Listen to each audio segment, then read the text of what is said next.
Kay tempo naman pud sa kaulubi diri sa amua, mao na nakanahon ako na picturean ako mga gwapong uyuan.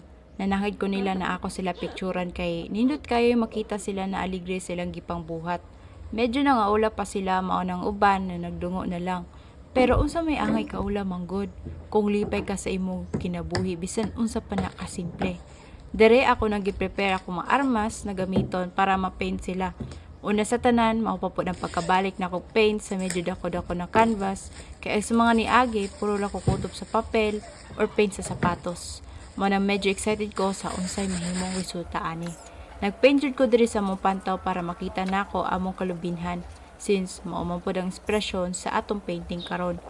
Ako sa sketch ako manguyuan gamit ang akong tag 200,000 pesos na lapis. Ug diri pa lang makita nato ang mga pahiyom gikan nila nga mao'y nakahatag nako inspirasyon para magama ni nga painting.